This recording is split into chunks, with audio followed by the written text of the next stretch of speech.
오늘은 민수기 18장의 말씀을 묵상합니다. 민수기 18장은 11조에 대해서 말씀하고 있습니다. 오늘날의 미국의 젊은 세대들은 11조를 왜 해야 하는지 잘 모르고 잘 실천하지도 않습니다. 이것이 미국 기독교의 문제입니다. 부모의 입장에서는 자녀들이 돈을 많이 버는 것도 기쁜 일이겠지만 자녀가 열심히 번 돈으로 하나님께 11조를 드리는 믿음을 볼 수 있는 것도 얼마나 기쁜 일인지 모릅니다. 어느 교회 새벽기도 강단에 약 5,000불 되는 헌금을 한 분이 계셨습니다.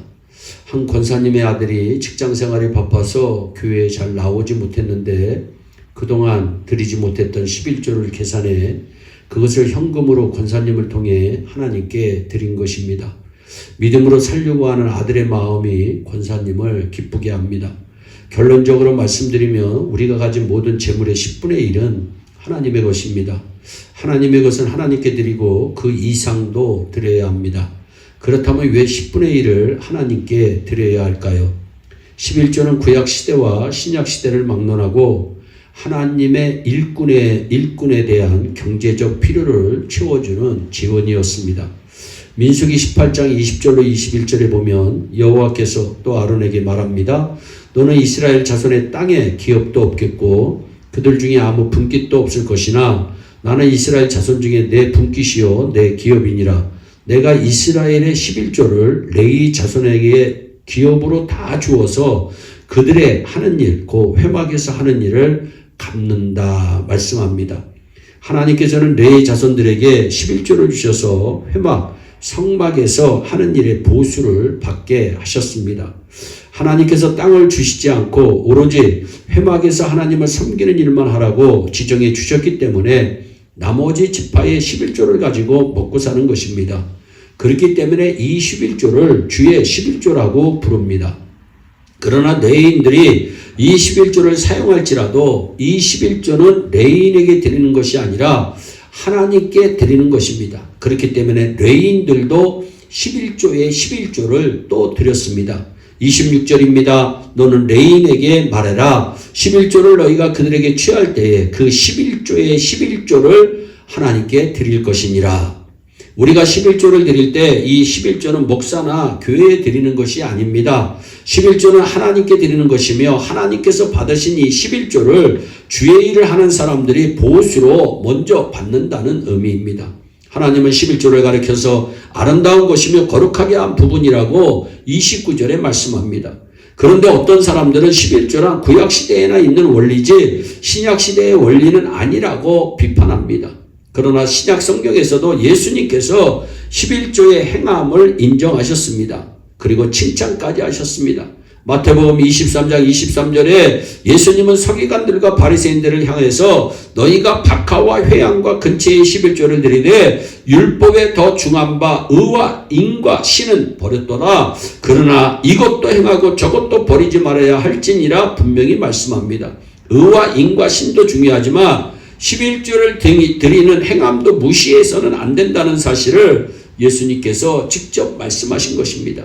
사도 바울도 고린도전서 9장 13절 14절에 신약시대에 복음 전하는 사람들의 생계 원리를 지정해 줍니다.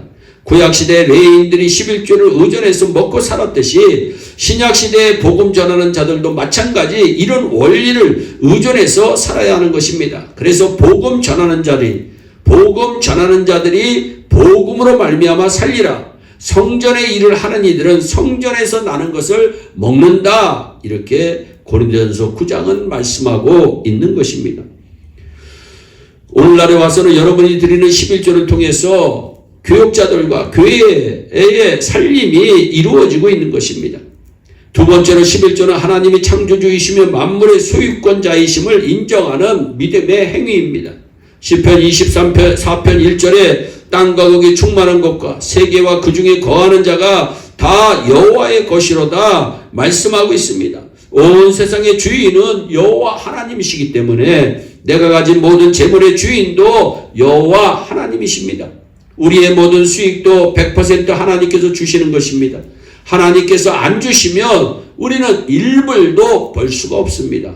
하나님께서 다 주신 것이지만 11조를 드리는 이유는 하나님께서 100% 소유주라는 것을 내 스스로가 인정하는 행위인 것입니다. 세 번째로 11조는 탐심을 경계하는 최고의 방편입니다. 성경은 탐심을 죄로 여깁니다. 십계명 가운데 제일 마지막 계명이 탐내지 말라입니다. 탐심은 우상 숭배의 죄라고 성경은 말씀합니다. 골로새서 3장 5절 탐심은 우상 숭배니라 분명히 정의를 내리고 있습니다. 11조는 정상적인 소유욕과 탐심을 구별하는 좋은 방법입니다. 수입이 조금 낮서도 그것을 다 차지하는 사람은 탐심을 가진 사람입니다.